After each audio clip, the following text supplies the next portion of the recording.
Essa é a nossa aula de geografia, é isso aí, revisão de geografia e correção da nossa última atividade. Pegue o seu livro, nós vamos precisar dele, seu lápis e sua borracha, porque nós vamos grifar e remarcar coisas que nós já estudamos. Se você tiver alguma dúvida, volte sempre no vídeo anterior, dê pausa, vá grifando no seu livro, é a melhor forma que você tem de estudar, beleza? Nós estudamos na página 101 do nosso livro sobre um tema muito interessante. O tema era ter ou não ter filhos. E eu preparei aqui, olha, uns bonequinhos representando famílias, tá? Ter ou não ter filhos. Bom, o formato da família depende muito da cultura da pessoa. Existem pessoas cujas famílias são bastante numerosas e existem pessoas cujas famílias são compostas por poucos membros. Isso depende muito da cultura, do estilo de vida, do local onde ela vive. Tudo isso influencia. Antigamente, era comum as famílias serem bastante numerosas, né? Os pais tinham geralmente muitos filhos e aqueles filhos normalmente tinham mais filhos ainda. E aí, os filhos mais novos conviviam com as pessoas mais velhas da família, conheciam os seus avós e alguns até os bisavós. Mas hoje em dia, esse histórico de família numerosa tem sido cada vez mais incomum, né? O que contribuiu para que isso fosse mudando? Nós já estudamos aqui e está marcado no seu livro aí na página 106. O que contribuiu foram alguns fatores interessantes. Seu livro na página 106 tem 4 quadradinhos. E eles dizem que, primeiro, os métodos de prevenção à gravidez aumentaram. Então, esses métodos fez com que a quantidade de filhos, né, diminuíssem, tá? Segundo fator, além dos métodos de prevenção à gravidez. Segundo fator, muitas famílias que viviam no campo, tá no seu livro, eu estou lendo, pode grifar, passaram a viver na cidade. Então, olha, mudaram do campo para a cidade. Qual é o problema de morar na cidade? Não se pode ter filhos na cidade? Pode sim. Mas veja logo no próximo quadradinho aí o que aconteceu. As mulheres começaram a trabalhar fora, estudar mais e se envolver com outras ocupações além do cuidado da casa. Então veja que as mães, né, passaram a trabalhar fora. E agora, os filhos que ficavam em casa tinham que ficar sob os cuidados de alguém. Ou um parente, ou eles teriam que contratar o trabalho de uma outra pessoa. Então, ter filhos se tornou mais trabalhoso, porque envolvia mais dinheiro. Porque as mães começaram a trabalhar fora de casa. E o próximo quadradinho diz aí que o custo de um filho na cidade ficou ainda maior do que no campo. Por quê? Primeiro, ou alguém tinha que trabalhar, cuidar do filho, ou algumas escolas, né? Transporte, alimentação, que antes no campo era mais fácil de encontrar em virtude de eles próprios plantarem ali. Agora tinha que ser tudo comprado. Então, viver no campo dificultou a quantidade de filhos para as famílias. E eles tiveram que diminuir, ou seja, reduzir a quantidade de filhos por família, tá bom? Nós estamos também aqui no livro de vocês, ainda sobre ter ou não ter filhos, nós estudamos sobre a pirâmide etária, né? Que é um gráfico que a gente faz para saber quantas pessoas tem de cada gênero em uma cidade ou em um país. E nós estudamos que os governos usam esse gráfico para fazer investimentos, tá? Com visões a longo prazo, do tipo, daqui a 10 anos, qual é o tipo de pessoas que vai ter mais no Brasil? Crianças, jovens, idosos, adultos, e eles fazem um investimento nessa área. E eu até solicitei que vocês me enviassem o gráfico da família de vocês, eu recebi pouquíssimos. Tem que prestar mais atenção, tá? Mas é interessante treinar aí o gráfico das famílias. Teve um bem interessante que eu encontrei aí de vocês, cheio de gente. Então o IBGE, que é o Instituto Brasileiro de Geografia e Estatística, faz esse gráfico, fornece para o governo esses dados e nós trabalhamos, o governo trabalha em cima desses dados, tá bom? Resumindo esse assuntinho aqui, ele foi super fácil, foi isso que vocês estudaram aqui em videoaulas. Porém, nós estudamos na sala de aula um outro assunto que vocês me apresentaram em forma de pesquisa. E é sobre ele que eu quero falar agora. E vou aproveitar para corrigir a tarefa desse assunto, tá bom? Vamos pegar aí, página 110. Desafios da população é o título do tema 3, tá? Nós vamos trabalhar sobre dois grupos da população exclusiva. Primeiro, mulheres. Nós vamos falar sobre as mulheres. E segundo, nós vamos falar sobre os idosos, tá bom? Abordando primeiro sobre as mulheres, tá? Aqui tá falando que a mulher antigamente, ela trabalhava no campo, cuidava exclusivamente da casa. Quem não morava na casa, no campo, mas morava na cidade, cuidava mais da casa, da família, do esposo, dos filhos. Atualmente, que é a realidade de vocês hoje, a maioria das mulheres trabalham fora de casa. Então elas exercem profissões que nem todas foram feitas para mulheres, mas elas se adaptaram a esse estilo de vida, né? Inclusive na página 111 faz algumas perguntas interessantes, né? Qual é a profissão das mulheres que convivem com você? Você conhece alguma mulher que exerce uma profissão que antigamente era trabalhado só por homens? São perguntas pessoais que vocês podem estar conversando aí com a própria família. Na sua opinião, a diferença entre mulheres e homens no desempenho da profissão, em quais aspectos?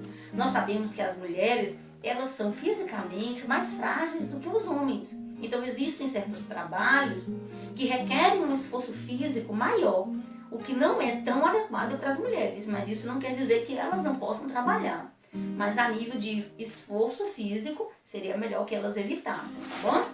Na página 112, eu quero que você pegue, nós vamos grifar algumas coisas interessantes nessa página aí, vai falar sobre uma situação muito triste relacionada com as mulheres, que é a violência. É isso aí. Vocês pesquisaram e lembram do que nós falamos. Tanto que no ano de 2006 foi criada uma lei, né? A Lei Maria da Penha, em homenagem ou em lembrança a uma senhora que sofreu muita violência. Essa lei, ela tem o objetivo de proteger as mulheres, tá? Quero que você grife isso aí na página 112, segundo parágrafo. O ano que ela foi criada, o nome da lei e a função dessa lei, que é proteger as mulheres, tá? Aqui na página 112 também mostra alguns tipos de violência que as mulheres sofrem, tá? Vou usar aqui a minha linguagem e vocês podem ir grifando aí aquilo que vocês forem encontrando. Ó. As mulheres sofrem violências emocionais, que são aquelas humilhações, né? Tipo assim, você é feia, tem gente que fala isso para as mulheres, né? Humilha seu corpo, sua aparência, isso é muito triste. Humilha sua capacidade mental, de inteligência. Mulheres sofrem violências físicas, o que é mais triste ainda, né? Batem nas mulheres. É interessante que um agressor, ele geralmente é mais forte do que as mulheres e eles acham que isso é bonito, só pode, né? Para fazer uma coisa tão ridícula dessa, humilhar alguém mais frágil, como se aquilo desse força para ele, muito pelo contrário, né? Tem a violência física, a violência emocional, a violência financeira, né? Existem muitos homens que restringem o lado das finanças para as mulheres. Vocês apresentaram um monte de outras violências, violência sexual, né? Enfim. Então essa lei, né, Maria da Penha, inclusive tem um quadradinho que fala um pouquinho sobre essa senhora que teve coragem de denunciar o seu agressor. Foi criada para proteger as mulheres. Agora, o que pouca gente sabe é que a Lei Maria da Penha também vale para homens, né? Porque existem homens que também são agredidos, tá bom? Na página 113 do seu livro, lá embaixo, então, vamos começar na questão 5. Tem uma atividade aí que pergunta assim, ó. A violência contra mulheres é entendida como? A resposta correta é a letra B. Entendida como todos os atos que as ferem física ou emocionalmente. Então, tudo que fere uma mulher fisicamente ou emocionalmente é tido como uma violência.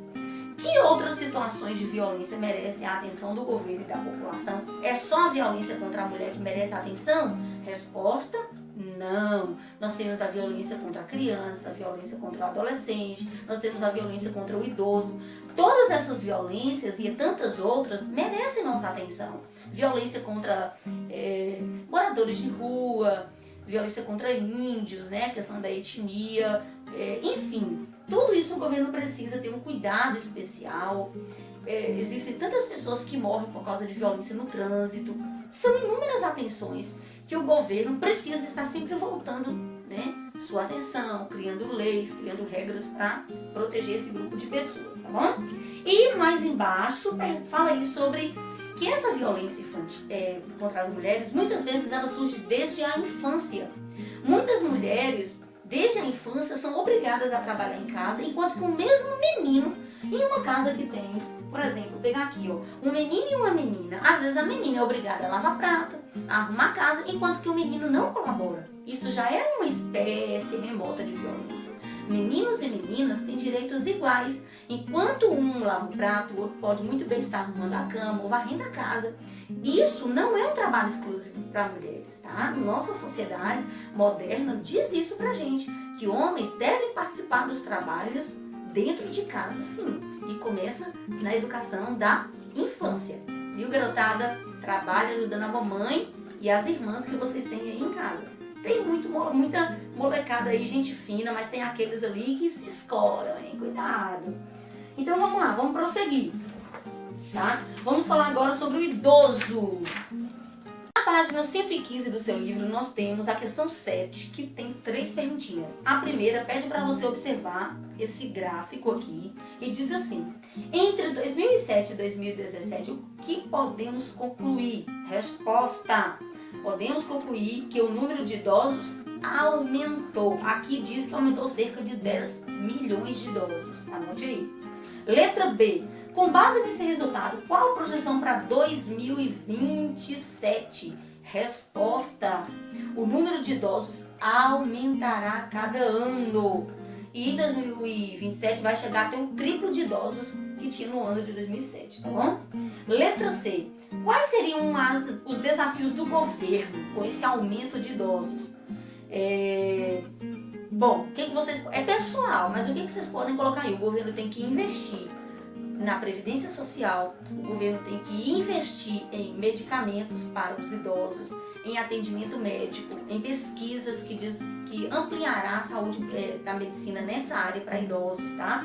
Qual é a sua outra sugestão, além dessas que eu mencionei aqui? Porque existem inúmeras outras questões que o governo pode estar investindo para ajudar os idosos, tá? Atendimento, vagas em espaços públicos, por fim. Veja aí.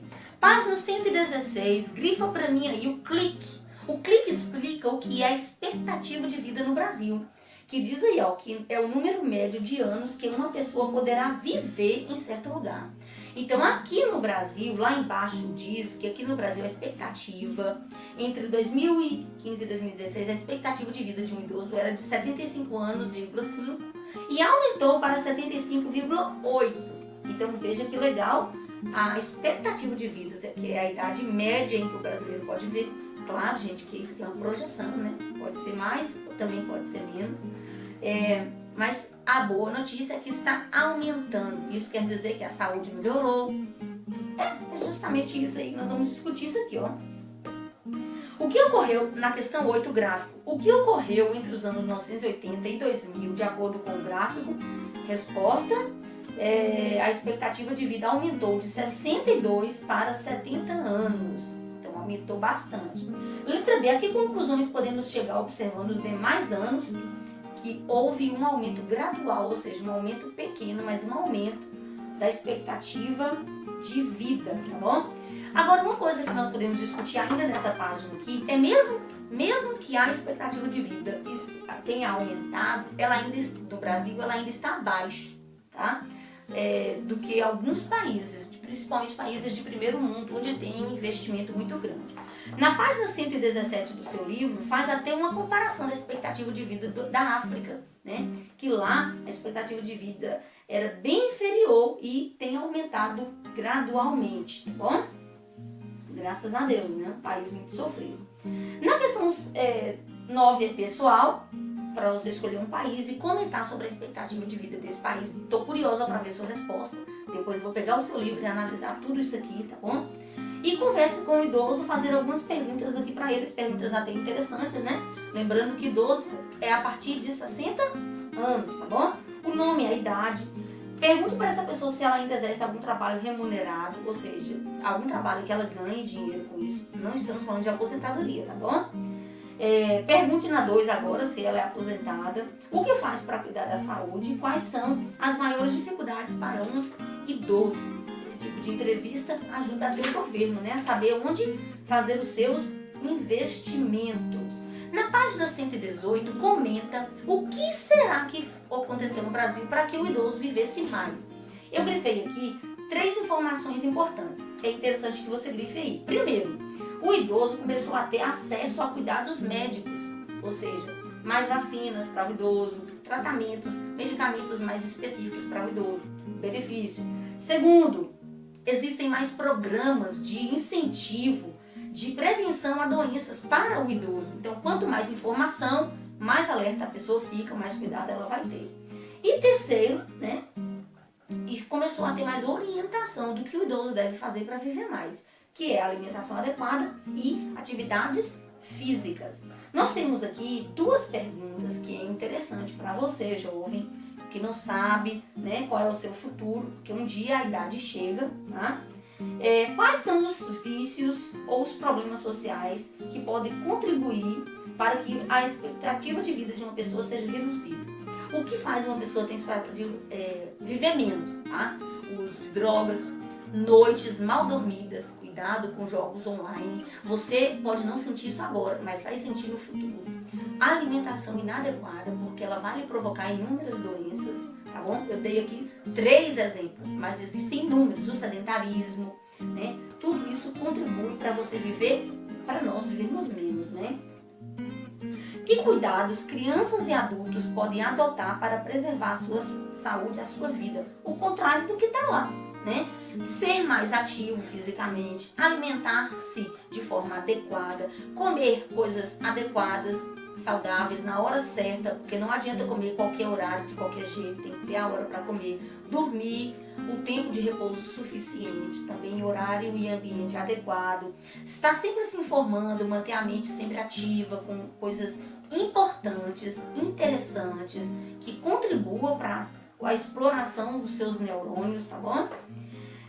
Na página 119, que está falando sobre o Estatuto do Idoso, né, que é uma lei que protege o idoso. Ela foi criada no ano de 2003 e esse estatuto, ele diz lá no artigo 96 que é crime alguém desdenhar o idoso, humilhar, menosprezar, discriminar uma pessoa idosa por qualquer motivo.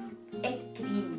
Então, mexer com o idoso não é fácil, porque nem sempre eles aceitam aquilo que nós orientamos, mas é necessário paciência, porque o contrário disso é crime. Grife aí no seu livro, tá bom? E na página 120 pede para você fazer uma pesquisazinha rapidinha sobre o Estatuto do Idoso e anotar aqui, ó,